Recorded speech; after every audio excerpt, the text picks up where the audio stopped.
Good. Good. Cowabunga, buddy. Cowabunga. This looks like a fun table. It is. Yeah? This is where the party's actually at. Oh, this is the party? This is the party table. Awesome. It's funny because, like you said, there is no mask yet. Yet. Yeah. Mask is coming. Uh-oh. Here we go. But it's not exactly the scariest name, you know? It's not like the Executioner. Michael Chiklis as the Executioner. It's like the Riddler. I'm going to ask you a question.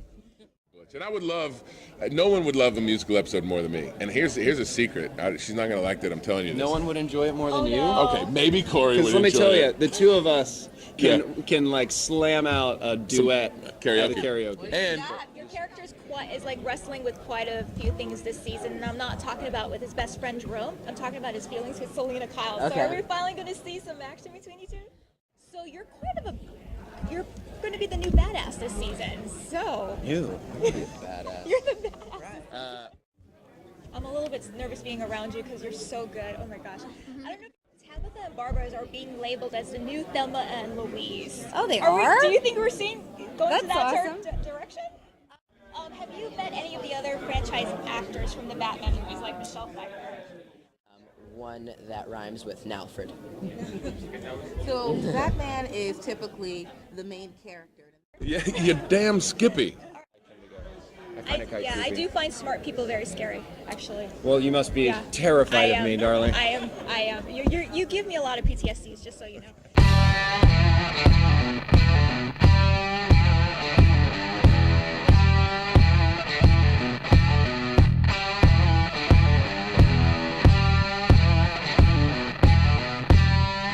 Hey everyone, you're watching Geek Rock TV. Check out our exclusive interviews with our special guest stars chatting about their latest projects.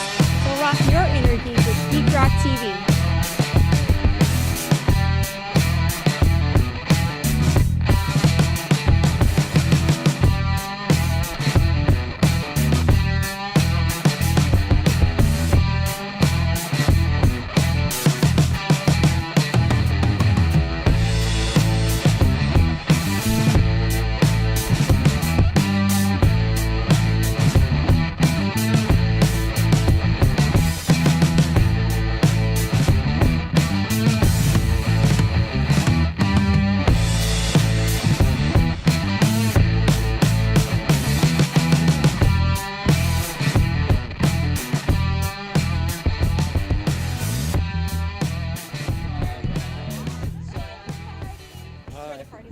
Oh, this is the party? This is the party table. Awesome.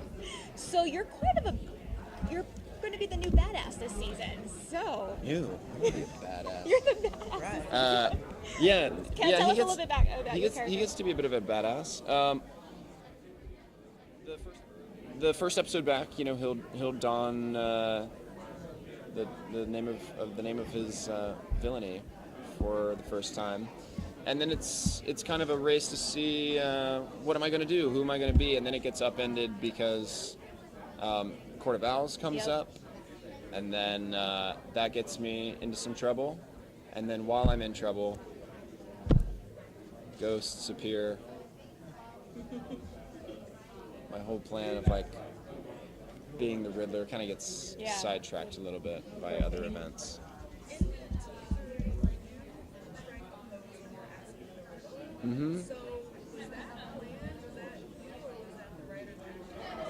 That's me. That's me figuring out. I want him to go on this journey of figuring out who the Riddler is. What does he do? How do you deliver a riddle?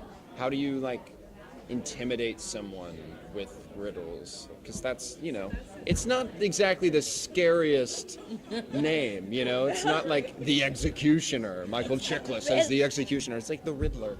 I'm going to ask you a question.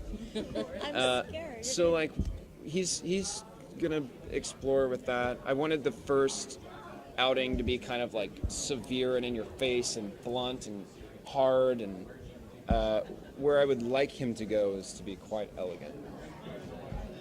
You know, to pose a great threat and do it so easily and with a little grace, I think that's potentially the scariest thing of all. Someone watching someone be so elegant and graceful, while like, someone, while saying like something terrible is going to happen to you if you don't figure this out. That's where I would like him to go.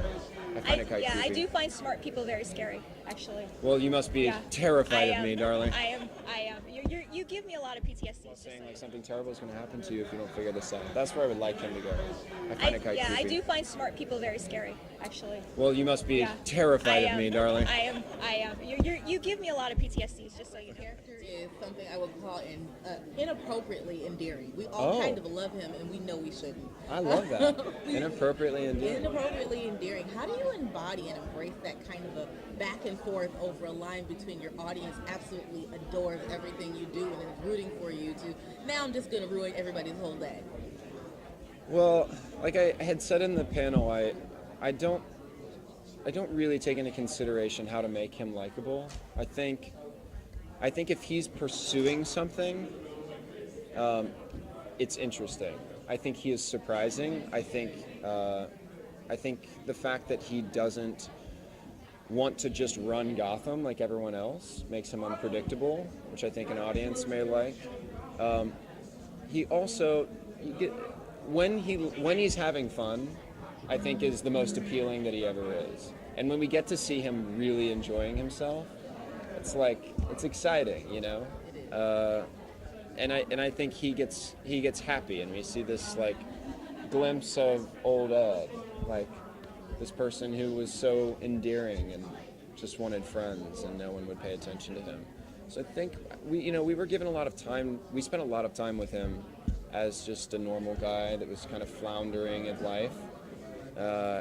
And so I think to see him now and to see how far he's come, it's like, this isn't exactly how I wanted you to find your confidence, but good for you, boy.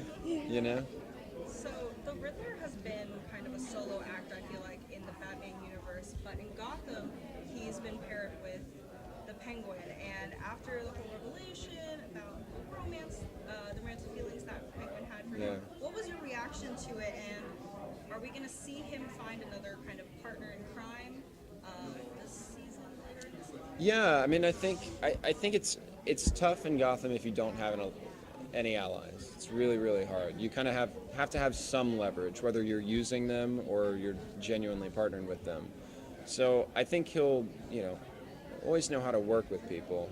But I do see him as someone who is incredibly independent. I don't think there are many people he trusts. I think he trusted Oswald, which is why it was so crushing to him that he would do something like he did. He trusted Oswald because he thought that he understood Oswald, and he understood his motivations. He understood how to help Oswald. He knew how to manipulate him in certain ways, and really only ever used it for good for Oswald, kind of set him up in such a way that Oswald didn't know what was good for him, and Edward did. I've kind of lost track of the question, though. No, you're good. Do you miss Oswald? I mean, do you miss it? All right. Go ahead. Do I miss Oswald? Yeah. Well, I mean, he's dead, so I should miss him, but if he came back, I'd be pissed. No. I mean, Edward would be, confused, a little frightened, because he does see things sometimes, so he'd be like, oh God, having a mirage. But I don't think it would be incredibly pleasant for him. On the other hand, to get to kill someone twice, that's kind of nice. Thank you, guys. Thanks so much for joining us here, guys, from Wondercon Anaheim or Anaheim Wondercon 2017. If you're new, be sure to like, follow, subscribe to view more videos like these. Rock your inner geek with Geek Rock TV. Bye, guys.